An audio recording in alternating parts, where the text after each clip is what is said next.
یا نبی سلام علیکہ کرنے کو کہا ہے؟ اب یہاں پر بعض اوقات آتا ہے کہ قرآن میں ہے، اس بارے میں قرآن میں ہے صلو علیہ وسلموا تسلیما، تو سلام پڑھنے کے لیے کہا ہے۔ ہم کہیں گے کہ سلام پڑھنے کو کہا ہے اگر، تو ظاہر بات ہے اس زمانے میں کسی نے پڑھا ہوگا، کیا انہوں نے نہیں پڑھا؟ آج آپ پہلے پیدا ہوئے سلام پڑھنے والے؟ تو یہ جو سلام ہے یا نبی سلام علیکہ، آپ سے پہلے کس نے پڑھا ہے؟ صحابہ میں سے کسی نے پڑھا ہے؟ اللہ کے نبی صلی اللہ علیہ وسلم نے بتایا ایسا پڑھنا چاہیے سلام؟ نہیں، ہم کو تو ایسا سکھایا کہ صحابہ کو آپ نے سکھا، کیسے سکھا؟ تحیات میں السلام علیکہ ایھا النبی ورحمۃ اللہ وبرکاتہ، تحیات میں پڑھتے کہ نہیں پڑھتے؟ تو پڑھتے ہیں نا ہم بھی سلام، ہم نماز میں سلام پڑھتے ہیں، لیکن اس کے باہر اس طرح سے لائن لگا کے صف بنا کر ایک آواز میں یا نبی سلام علیکہ پڑھنا صحابہ سے ثابت ہے؟ نہیں ثابت ہے۔ آپس میں بھی تو ایک دوسرے کو سلام کرنے کے لیے سکھایا اللہ کے نبی صلی اللہ علیہ وسلم۔ جب دو مسلمان ملیں تو کیسے سلام کرتے ہیں؟ وہ بھی سلام ہے کہ نہیں ہے؟ فَسَلِّمُوا عَلَىٰ أَهْلِهَا، تو گھر والوں پر سلام کرنا چاہیے کہ نہیں کرنا چاہیے؟ اب 4-5 بچے اسکول سے آئے، گھر میں آ کے کھڑے ہو گئے، سب ہاتھ باندھ کے ایک ساتھ، اور ایک آگے اور دادا جان شروع کر دیا، ایسا تو چلے گا؟ بولے قرآن میں اللہ نے حکم دیا نا سلام کا، تو اب ایسا سلام کر سکتے ہیں؟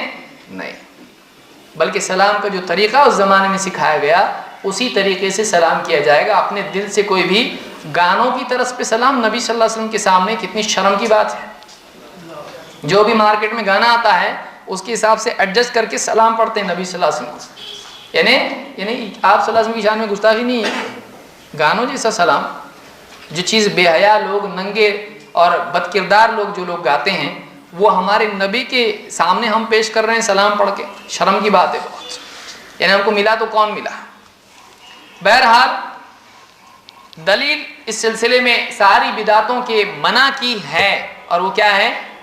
ہر وہ عمل جو اس دین میں نہیں تھا وہ بعد میں نکالا گیا، وہ کیا ہو جائے گا؟ رد ہو جائے گا، جو دین کے نام پر کیا جائے، دین کے نام پر کیا جائے۔ نمبر 2، بہت سارے لوگ یہ سمجھتے ہیں کہ ہر بدعت گمراہی نہیں ہوتی ہے، ہاں جو بدعت دین کے خلاف ہو وہ غلط ہے، اور جو بدعت دین کے فائدے کے لیے ہو وہ صحیح ہے۔ اس طرح کی کوئی تفریق اللہ کے نبی صلی اللہ علیہ وسلم نے نہیں بتائی۔ آپ نے کیا کہا؟ ہر بدعت گمراہی ہے۔ مثال کے طور پر جابر رضی اللہ عنہ فرماتے ہیں کان رسول اللہ صلی اللہ علیہ وسلم اذا خطب، جب اللہ کے رسول صلی اللہ علیہ وسلم خطبہ دیتے تو آپ کہتے اپنے خطبے میں اما بعد فإن خیر الحدیث کتاب اللہ، سب سے بہترین بات اللہ کی کتاب ہے، وخیر الہدی ہدی محمد، اور سب سے بہترین رہبری محمد صلی اللہ علیہ وسلم کی رہبری ہے۔ بعض روایتوں میں ہدی کا لفظ آیا ہے، اور بعض روایتوں میں جیسے مسلم کی روایت میں ہدا کا لفظ آیا ہے۔ ہدا کے معنی گائیڈنس کے ہوتے ہیں، اور ہدی کے معنی ہوتے ہیں نمونے کے، ماڈل کے، دونوں میں فرق ہوتا ہے۔ پریکٹیکل ماڈل جس کو ہم کہتے ہیں، عملی نمونہ، اسوہ، اس کو ہدی کہتے ہیں، اور ہدا کے معنی ہوتے ہیں گائیڈنس، رہبری۔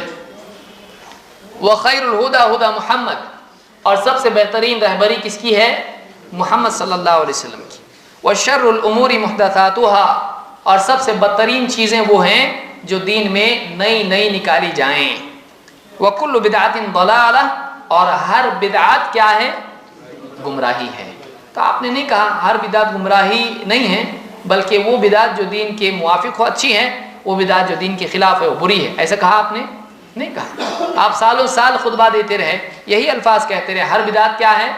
گمراہی۔ اور آج کھڑے ہو کے کوئی آدمی کہے نہیں کچھ بدعتیں اچھی بھی ہوتی ہیں، تو پھر اس طرح کا کسی انسان کو نہیں ہے، ہم نبی کی بات مانتے ہیں۔ ابن عمر یہ مسلم کی روایت ہے، ابن عمر رضی اللہ عنہ کہتے ہیں کل بدعت ضلالہ وان رآها الناس حسنہ، ہر بدعت گمراہی ہے چاہے لوگوں کو وہ اچھائی دکھائی دے، ہر بدعت گمراہی ہے چاہے لوگوں کو اچھائی دکھائی دے۔